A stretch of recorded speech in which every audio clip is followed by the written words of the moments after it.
Today I'm going to be doing the top 10 coasters at Six Flags Magic Mountain.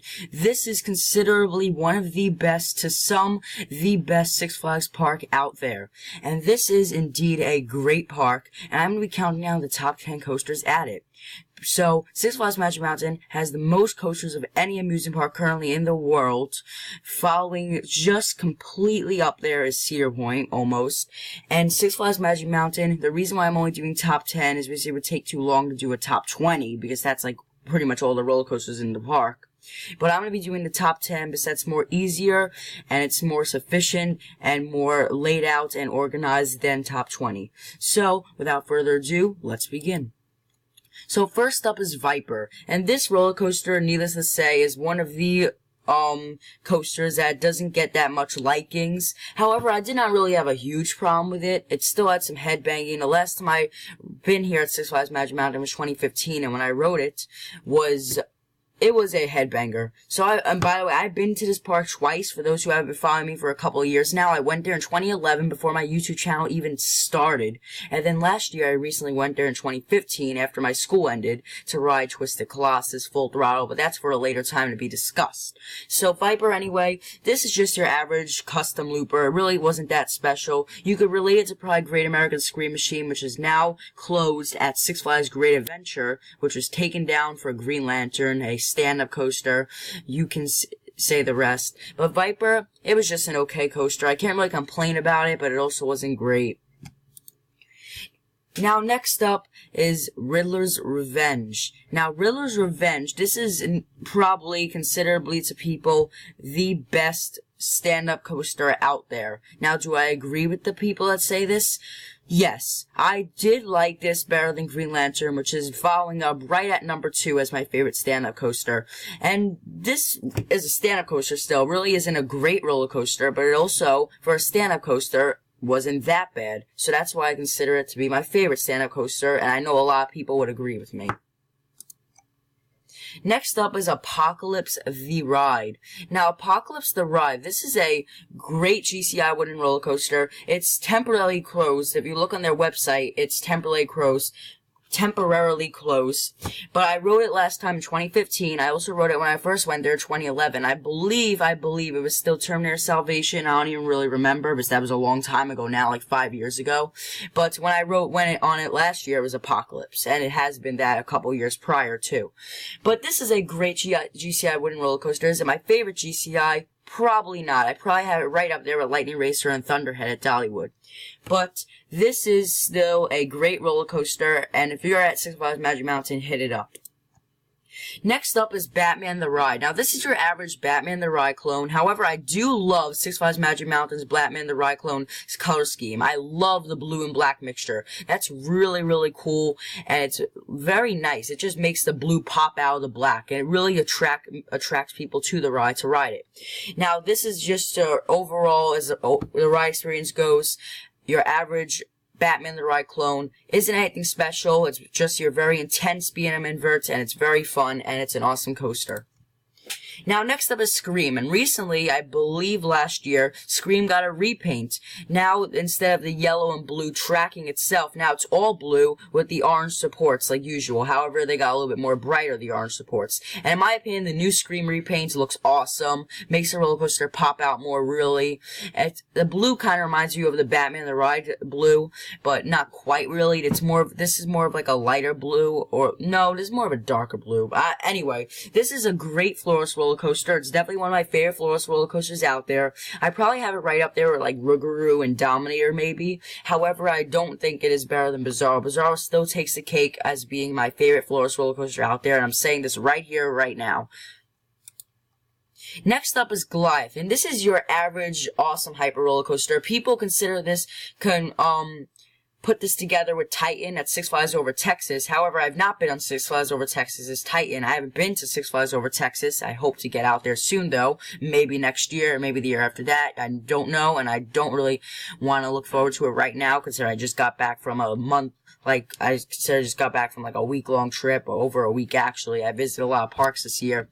But anyway, Goliath is a great hyper roller coaster. It isn't my favorite hyper roller coaster out there, because it does lose some force after the mid-course brake run, which I know a lot of people hate, and including me. This overall, though, this is a very intense roller coaster. It goes 85 miles per hour. It has a bigger drop and a lift hill, so that's really unique. It goes down, diving into a tunnel, I believe like 20 feet more, so that's crazy for a underground drop.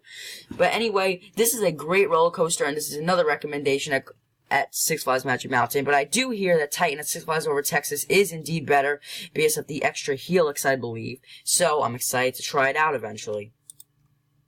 Next up is Full Throttle, and this is formerly the tallest vertical loop in the world. I believe this still is the tallest vertical loop in the United States. However, recently this year, Lua Adventure with that roller coaster, The Flash. Check it out in my top 5 roller coasters international 2016 that came out this year.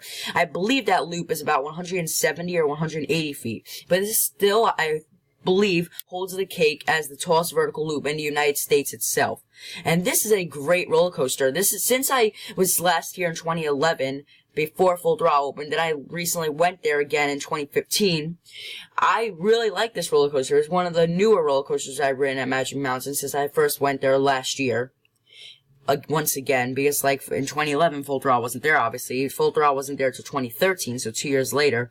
But Full Throttle was a great launch roller coaster. Is it my favorite launch coaster out there? Probably not. I have ridden more intense and more superior launch coasters out there. But this is still a recommendation at Six Flags Magic Mountain, and it is a great, great roller coaster. I do also love the backwards launch and the audio with the crazy guy that goes like blah, blah, blah, blah. Like, I don't even know, because it would sound like really creepy if I said it, so I don't really want to do it, the tracking of it, but you can listen to it on Full Throttle's POVs or wherever the hell you find it, but go right ahead. Now, next up is Tatsu, and yes, like many, this is my favorite flying roller coaster out there. This thing dominates Superman Ultimate Flight. All of its confidence, right to the dust.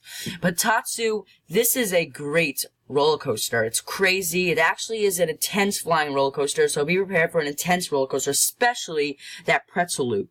This thing is crazy. I even remember this roller coaster from 2011, and I hit it up again last year, obviously. And this thing is one of those roller coasters that you just have to keep on hitting up and hitting up. It's definitely one of the best roller coasters at Six Flags Magic Mountain. Now, next up is Twisted Colossus, the newest roller coaster at Six Flags Magic Mountain, which opened up last year. And since I went there last year, this roller coaster was only about a month into opening, a little over a month into opening, because I visited this park again at the end of June last year. But this roller coaster was fantastic. As for it's the only RMC hybrid that I've ridden. I've also ridden the 2 RMC wooden roller coasters that I've been on, Lightning Rod and Goliath, but those are 2 wooden RMCs, so I can't really compare these between the RMC hybrids and RMC wooden roller coasters. But for an RMC hybrid, I was impressed. It was a great roller coaster. Is this my favorite roller coaster I've been on? Probably, no, it actually isn't. It's in my top 15, though. I can say it right now. Because for those who are wondering where it was in my top 10 last year, it was in my top 15, so following right up. But this is a great roller coaster. It has some great airtime moments, mainly ejector airtime, not really floater airtime at all. It has a great drop. It's a insanely long ride, and overall, this you have to ride Six Flags Magic Mountain. If you skip a day not riding this is Six Flags Magic Mountain, and you don't know if this may be your last day there, you don't know if this will be one of your last days there for a while, you have to go on this roller coaster. This is a must ride at Six Flags Magic Mountain. A must. Not a recommendation, but a must. And finally, in my opinion, X2 is the best ride still at Six Flags Magic Mountain. This thing is intensifying, and it is disorienting. That drop is crazy. You're already flipping upside down, 360 degrees, all over the place. Now, it isn't the longest roller coaster in the world, obviously, but it definitely is one of the most intense roller coasters in the world. It is definitely in my top 10 most intense roller coasters that I've been on. It isn't really quite in my top 10 roller coasters overall anymore. Last year it was, though, but I'm just putting this out there right now. Not really anymore, but follows up right in like my top 12 or something. But this is still a phenomenal roller coaster, and I do highly recommend this roller coaster at Six Flags Magic Mountain. This is a must ride. It is intense, and if you do not like intense roller coasters, not a ride for you. Just putting it out there right now, but go for it if you really want to try it. But this roller coaster, I can see why people love this roller coaster so much. And if you ask me, this roller coaster, the only problem with this roller coaster is that the last time I rode it gained a little bit of a rattle, but it's an aerodynamics roller coaster. What can you expect? But for being an aerodynamics roller coaster, it is still fantastic, and I do recommend it. So, what are your thoughts? What did you think is the best roller coaster at Six Flags Magic Mountain of this list? What is your favorite Six Flags Magic Mountain roller coaster? Six Flags Magic Mountain your favorite Six Flags park? Let me know in the comments below, and I'll see you all next time.